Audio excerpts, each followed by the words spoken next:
അമേരിക്കയിലും ലോകത്തിന്റെ മറ്റു ഭാഗങ്ങളിലും ഭരണകൂടങ്ങൾക്കെതിരെ ജനരോഷം അലയടിക്കുകയാണ്. പ്രസിഡന്റ് ഡൊണാൾഡ് ട്രംപിന്റെയും ഇസ്രയേലിന്റെയും സംയുക്ത സൈനിക നീക്കങ്ങൾക്കെതിരെ അമേരിക്കൻ തെരുവുകളിൽ വമ്പൻ പ്രതിഷേധം തുടങ്ങിക്കഴിഞ്ഞു. ഈ യുദ്ധം കൊണ്ട് ഉണ്ടാകുമെന്ന് ട്രംപ് അവകാശപ്പെട്ടിരുന്ന സമാധാനമല്ല, മറിച്ച് പല വഴിയായി പടർന്നു പിടിക്കുന്ന വലിയൊരു യുദ്ധത്തിലേക്കാണ് ലോകം ഇപ്പോൾ ഉണർന്നെഴുന്നേൽക്കുന്നത്. യുദ്ധവിരുദ്ധ മുദ്രാവാക്യങ്ങളുമായി അമേരിക്കയിൽ ബോസ്റ്റണിലും ന്യൂയോർക്കിലും പതിനായിരങ്ങളാണ് കൊടും തണുപ്പിലും തെരുവിലിറങ്ങിയത്. ഇസ്രയേലിനും അമേരിക്കയ്ക്കുമെതിരെ ഇറാനിൽ നിന്ന് കൈയൊഴിയുക, അതായത് ഇറാനെ വെറുതെ വിടുക എന്നാവശ്യപ്പെട്ടാണ് ഇവരുടെ സമാധാനപരമായിട്ടുള്ള പ്രതിഷേധം അരങ്ങേറുന്നത്. എന്നാൽ ഇതിന്റെ അലയൊലികൾ ലോകമെമ്പാടും രക്തരൂക്ഷിതമായി മാറുകയാണ്. പാകിസ്ഥാനിലെ കറാച്ചിയിൽ US കോൺസുലേറ്റിലേക്ക് ഇരച്ചു കയറിയ പ്രതിഷേധക്കാർക്ക് നേരെ US സൈന്യം വെടിയുതിർത്തതോടെ 10 പേരാണ് അവിടെ കൊല്ലപ്പെട്ടത്. ഇതിനൊപ്പമാണ് പശ്ചിമേഷ്യയിൽ യുദ്ധം പല വഴിക്ക് വ്യാപിക്കുന്നത്. സൗദി അറേബ്യയിലെ റിയാദിൽ US എംബസിക്ക് നേരെ ഡ്രോൺ ആക്രമണം നടന്നു. ഇതോടെ സൗദിയിലെ എല്ലാ കോൺസുലർ സേവനങ്ങളും അമേരിക്ക നിർത്തിവെച്ചു. ഇതിനു പുറമെ ആഗോള വാണിജ്യത്തിന്റെ ജീവനാഡിയായ ഹോർമൂസ് കടലിടുക്ക് അടച്ചുപൂട്ടിയെന്നും അതുവഴി വരുന്ന ഏത് രാജ്യത്തിന്റെ കപ്പലുകൾക്കും തീയിടുമെന്നും ഇറാൻ ഭീഷണി മുഴക്കിയിട്ടുണ്ട്. ഒരൊറ്റ രാത്രി കൊണ്ട് ലോകം ഭയാനകമായൊരു യുദ്ധത്തിലേക്ക് വീണിരിക്കുകയാണ്.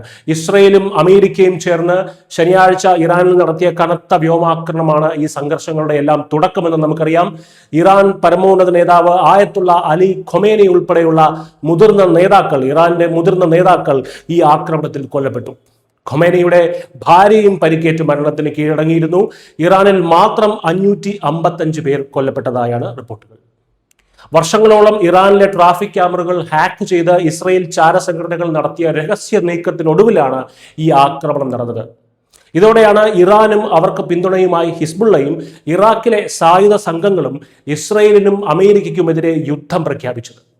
ഒരു വശത്ത് ഹിസ്ബുള്ളയെ വകവരുത്താൻ ഇസ്രയേൽ ലബനനിൽ ആക്രമണം ശക്തമാക്കുമ്പോൾ, മറുവശത്ത് അമേരിക്ക ഗൾഫ് ഓഫ് ഒമാനിൽ 11 ഇറാനിയൻ കപ്പലുകളാണ് കടലിൽ മുക്കിത്താഴ്ത്തിയത്. ബഹ്റൈനിലെയും ഇറാഖിലെയും അമേരിക്കൻ താവളങ്ങൾ ലക്ഷ്യമാക്കി ഇറാൻ അനുകൂല സംഘങ്ങൾ തിരിച്ചടിക്കുകയാണ്. ഇതുവരെ 6 US സൈനികരാണ് കൊല്ലപ്പെട്ടത്. എന്നാൽ ഇസ്രായേൽ പ്രധാനമന്ത്രി ബെഞ്ചമിൻ നെതന്യാഹു പറയുന്നത് മറ്റൊന്നാണ്. ഇതൊരു അനന്തമായ യുദ്ധമല്ല, മറിച്ച് ശാശ്വതമായിട്ടുള്ള സമാധാനത്തിലേക്കുള്ള ഒരു കവാടമാണെന്നാണ് അദ്ദേഹം പറയുന്നത്. ഇറാനിലെ ജനങ്ങൾക്ക് ഭരണം മാറ്റാനുള്ള അവസരമാണിതെന്നും അദ്ദേഹം പറയുന്നുണ്ട്. അതേസമയം റിയാദിലെ എംബസി ആക്രമണത്തിന് ഉടൻ മറുപടി ഉണ്ടാകുമെന്ന് അമേരിക്കൻ പ്രസിഡന്റ് ഡൊണാൾഡ് ട്രംപ് വ്യക്തമാക്കിയിട്ടുണ്ട്.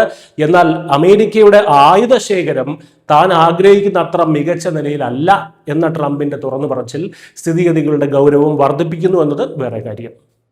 സ്പെയിൻ തങ്ങളുടെ സൈനിക താവളങ്ങൾ അമേരിക്കയ്ക്ക് നൽകാൻ വിസമ്മതിച്ചതും യുദ്ധത്തിൽ പങ്കുചേരില്ല എന്ന നാറ്റോയുടെ നിലപാടും ഈ സാഹചര്യത്തിൽ അമേരിക്കൻ സഖ്യത്തിന് നയതന്ത്രപരമായി വലിയ തിരിച്ചടിയാണ്.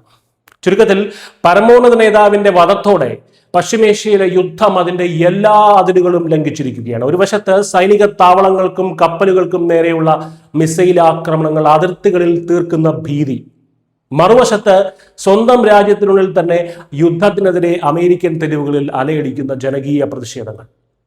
വരും മണിക്കൂറുകളിൽ അമേരിക്കയും ഇസ്രയേലും എടുക്കുന്ന തീരുമാനങ്ങളാകും ഈ ബഹുസ്വര യുദ്ധത്തിന്റെ ഭാവി നിർണ്ണയിക്കുക. നയതന്ത്ര തലത്തിലുള്ള സമാധാന ശ്രമങ്ങൾ പരാജയപ്പെട്ടാൽ ലോകം സാക്ഷ്യം വഹിക്കാൻ പോകുന്നത് സമീപകാല ചരിത്രത്തിലെ ഏറ്റവും വലിയ സൈനിക സാമ്പത്തിക പ്രതിസന്ധിക്കായിരിക്കും. News desk Malayalam.